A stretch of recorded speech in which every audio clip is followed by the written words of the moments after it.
네, 안녕하십니까. 유한타증권 골드센터 울산점 김영학 차장입니다. 이번 주도 저번 주에 이어서 한 주간의 시황에 대해서 말씀드려볼까 하는데요. 지난주 수요일 방송 이후에 이제 3일 연속 추가 하락이 또 나왔습니다. 미국 FOMC 회의에서는 예상되었던 대로 75bp 금리 인상 발표가 있었고요. 기존에 75냐, 100bp냐 사이에서 이제 75bp를 연준은 선택을 하면서 플러스 알파로 올해 말까지 4.5%로 이제 기준금리를 올리겠다라고 점도표를 제시를 했습니다. 그래서 지난 6월 달에 제시했던 이제 연말금리 3.5%보다 3개월 사이 무려 이제 1% 가까운 금리를 이제 연말에 올리게 되었는데요. 그리고 내년에는 이제 금리 인하가 나올 수 있다라는 전망과는 달리 이제 내년에도 금리 인상의 기조, 2024년도에 가서야 이제 금리 인하를 할 것이라는 전망을 제시하면서 시장은 급락을 하였습니다. 네, 한 주간의 코스피 이제 시황을 한번 또 보겠습니다. 시장은 이제 6월 저점을 이탈을 하면서 이제 투매가 나오고 있습니다. 신용 반대 매매 물량이 이렇게 쏟아지면서 매도가 매도를 부르는 이제 급락장이 만들어지고 있는 상황인데요. 나름의 이제 9월 달에 지수 방어를 해왔던 삼성전자 같은 경우도 이제 지지선을 이탈을 하면서 이제 54,000원까지 이렇게 하락을 했습니다. 그래서 지난번 이제 기본적 분석 방송에서 이렇게 말씀드렸던 이제 삼성전자의 PBR 내년 기준 최저점이 52,700원 정도인데 그 부근에서는 이제 접근할 만하다고 이렇게 말씀을 드렸었는데요.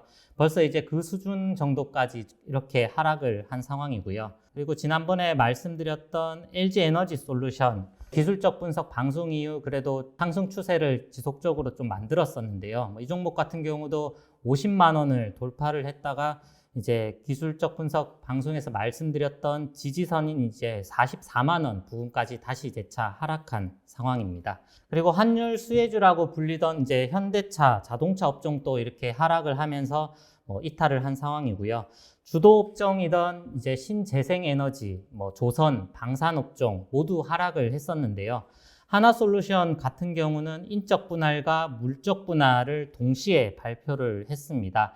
딱히 주가 상승과 하락에 관한 이제 재료는 아니었었고요. 태양광에 좀 더 집중하겠다라는 회사의 의지 정도를 볼 수 있었던 것 같습니다. 조선업종 같은 경우는 이제 대우조선해양이 어제 매각 공시를 발표하면서 10% 이상 급락장임에도 불구하고 이렇게 상승을 했었는데요. 하나그룹의 2조 원 규모의 3자 배정 유중이 발표를 하면서 대우조선해양은 어제는 아웃퍼폼을 했었는데 오늘 같은 경우는 이제 대우조선해양은 이렇게 10% 넘는 하락을 보이고 있습니다.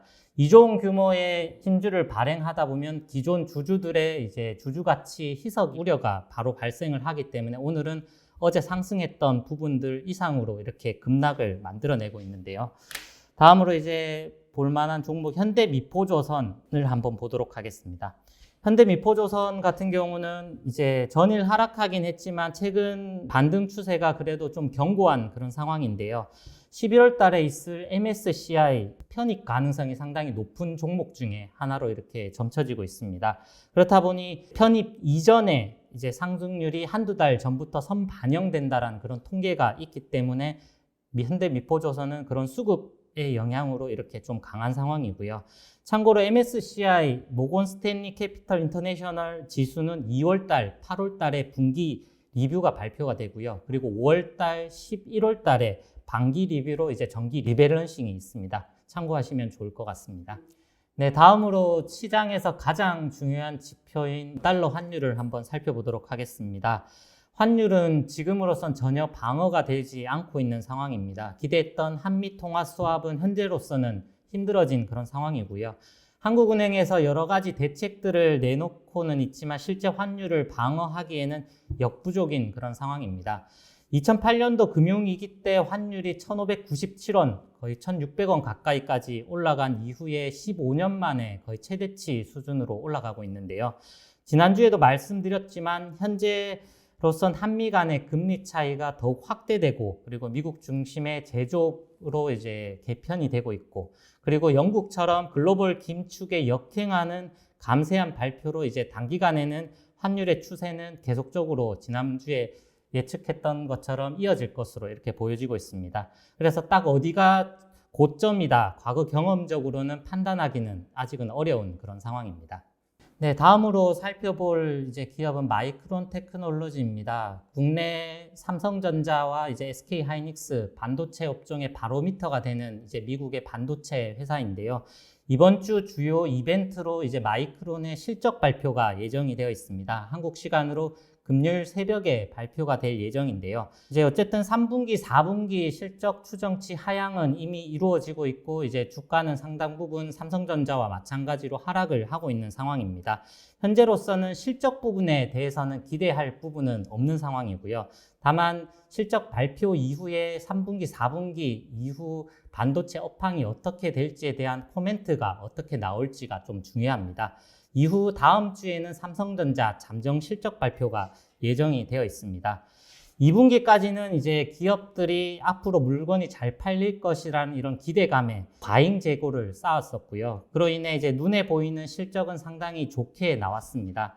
이제부터 3분기부터는 이런 재고의 소진 과정을 이제는 거치게 될 예정입니다. 그렇게 되면 경기가 좋으면 제품들이 잘 팔려 나가면서 이제 실적이 좋아지는데요. 그렇지만 이제 경기가 위축될 경우에는 가격을 낮추어 이제 판매를 하는 재고 소진의 과정을 거쳐야 되기 때문에 기업들의 수익성이 악화가 되는 시점이 됩니다. 그래서 다음 주 삼성전자 실적 발표를 시작으로 3분기 어닝 시즌이 이제 시작이 되는데요. 2분기에 나왔던 기업들의 이제 깜짝 서프라이즈 실적들은 이제 4분기까지는 기대하기 힘들 것으로 이렇게 보여지고 있습니다. 네, 주식도 어떻게 보면 확률의 게임입니다. 아무리 좋은 기업이라도 급락하는 시장 앞에서는 장사가 없습니다. 10개 중에 이제 9개 종목이 하락하는데 이제 10%의 종목에 전력을 기울여서 이제 베팅 하시는 것보다는 점점 더 상승 종목의 수가 많아질 때 비중을 높여서 수익을 얻는 전략이 주식시장에서 살아남는 방법일 것입니다.